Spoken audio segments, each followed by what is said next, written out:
Assalamualaikum warahmatullahi wabarakatuh. Berjumpa kembali dengan Ibu Normawati dalam pembelajaran analisa proksimat.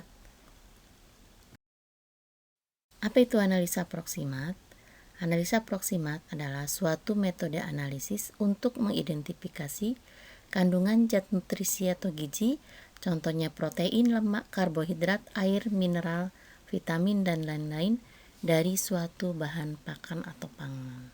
Baik, jadi analisa proksimat adalah metode analisa lanjutan. Artinya apa? Metode analisa lanjutan adalah lanjutan daripada metode analisa dasar. Apa saja metode analisa dasar?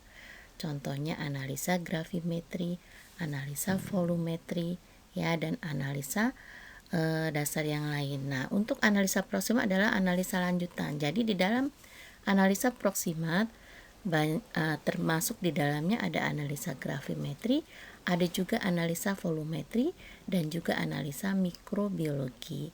Nah, di sini parameter analisanya tadi sudah disebutkan, ya, untuk mengidentifikasi kandungan zat nutrisi. Pada saat kita masih SD, dalam pelajaran IPA, kita belajar apa itu gizi atau nutrisi. Gizi adalah zat-zat yang diperlukan oleh tubuh manusia, ya. Contohnya protein. Protein adalah sangat berguna sekali untuk pertumbuhan tubuh, ya, yaitu mengganti sel-sel yang rusak, meningkatkan kecerdasan, dan lain-lain. Lemak, ya. Lemak juga sebagai zat penyusun tubuh, ya, untuk menyimpan cadangan makanan. Karbohidrat adalah sebagai sumber energi, air, mineral, vitamin, dan memang semua zat tersebut adalah sangat diperlukan oleh tubuh. Nah, ini yang akan kita pelajari pada analisa proksimat, ya, untuk mengidentifikasi atau menganalisa kandungan zat tersebut dalam bahan pakan atau pangan. Analisa proksimat sering sekali digunakan untuk membuat formula ransum atau membuat komposisi makanan pada pakan ternak, ya, atau pada makanan pada manusia. Misalnya di sini adalah mengidentifikasi kandungan nutrisi seperti protein, karbohidrat, lemak dalam suatu bahan makanan. Ya, contohnya pada tepung terigu. Di dalam tepung terigu berapa banyak kadar gulanya, ya, atau di dalam minyak berapa bilangan penyabunannya, berapa kadar asam lemak bebasnya, ya. Pada penetapan kadar air dan kadar abu dalam suatu senyawa. Untuk penetapan kadar air, mengapa dianalisa kadar airnya? Nah, ini semua adalah untuk mengetahui kualitas bahan makanan tersebut. Ya, di sini juga ada penetapan kadar vitamin C dalam buah dan sayur. Ya, di sini nanti kita akan mengetahui yang kita sangka vitamin C-nya sedikit, ya, ternyata kandungan vitamin C-nya sangat banyak. Istilah proksimat mempunyai pengertian bahwa hasil analisa dari metode ini menunjukkan nilai mendekati. Mengapa dikatakan nilai mendekati? Karena contohnya pada kadar air, ya, yang dihitung adalah zat yang menguap. Tetapi pada saat pelaksanaan analisa, yang menguap ternyata tidak hanya air, ada zat-zat lain yang ikut menguap. Maka pada analisa proksimat ini dia disampaikan menunjukkan nilai mendekati atau tidak terlalu akurat, ya, tetapi hanya perbedaannya sedikit. Hal ini disebabkan dalam satu fraksi hasil analisa masih terdapat zat lain yang berbeda sifatnya dalam jumlah yang sangat sedikit. Analisa proksimat merupakan salah satu dari tingkatan cara penilaian suatu bahan secara kimia. Ya, penilaian bahan pakan itu terdiri dari secara fisik, secara kimia, dan secara biologi. Nah, analisa proksimat ini adalah merupakan tingkatan penilaian bahan pakan secara kimia. Ya, kita akan mencari kandungan protein dalam bahan makanan tersebut, mencari kandungan lemak dalam bahan makanan tersebut. Nah, tingkat penilaian secara fisik itu apa contohnya? Contohnya adalah pada analisa jenis. Artinya baunya bagaimana, ya, suhunya, dan juga ukurannya itu termasuk dalam penilaian fisik. Nah, Tingkatan penambahan pakan secara biologis maksudnya bagaimana yang berkaitan dengan biologis, bisa saja dengan jumlah bakterinya ya, sudah itu banyaknya bakteri atau jamur yang terdapat dalam makanan tersebut. Baik, kita lanjutkan. Manfaat analisis proksimat. Di sini analisis proksimat memiliki beberapa manfaat. Yang pertama, sebagai penilaian kualitas pakan atau bahan pangan, terutama pada standar zat makanan yang harus terkandung di dalamnya. Contohnya pada saat kita ingin membuat pakan ternak, tentunya ternak umur 1 bulan dengan umur 4 bulan tentunya akan berbeda komposisi makanan tersebut. Di sinilah peranan analisa proksimat sangat dipentingkan ya. Untuk membuat ransum makanan tersebut atau formula makanan pakan ternak tersebut adalah akan diteliti kandungan-kandungan zat nutrisi yang harus di dalamnya. Pada ternak yang berumur 1 bulan dengan ternak yang berumur 3 bulan tentunya akan berbeda komposisi makanan tersebut. Yang kedua, manfaat analisis proksimat yang kedua adalah sebagai dasar untuk formulasi ransum dan bagian dari prosedur untuk uji kecernaan. Ya, itu tadi ya. Untuk sebagai dasar formula ransum dan bagian dari prosedur untuk uji kecernaan. Pada saat mau membuat formula ransum makanan ternak ya atau makanan manusia, tentunya akan dibuat komposisinya ya, sehingganya misalnya bahan baku yang akan digunakan harus mengandung sekian.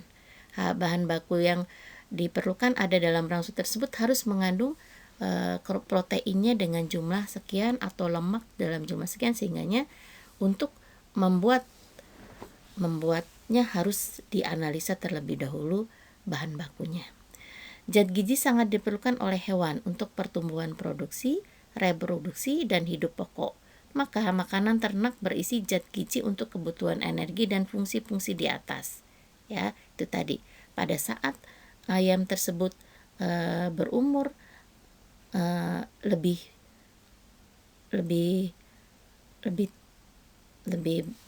banyak, tentunya akan memerlukan komposisi zat-zat nutrisi yang berbeda.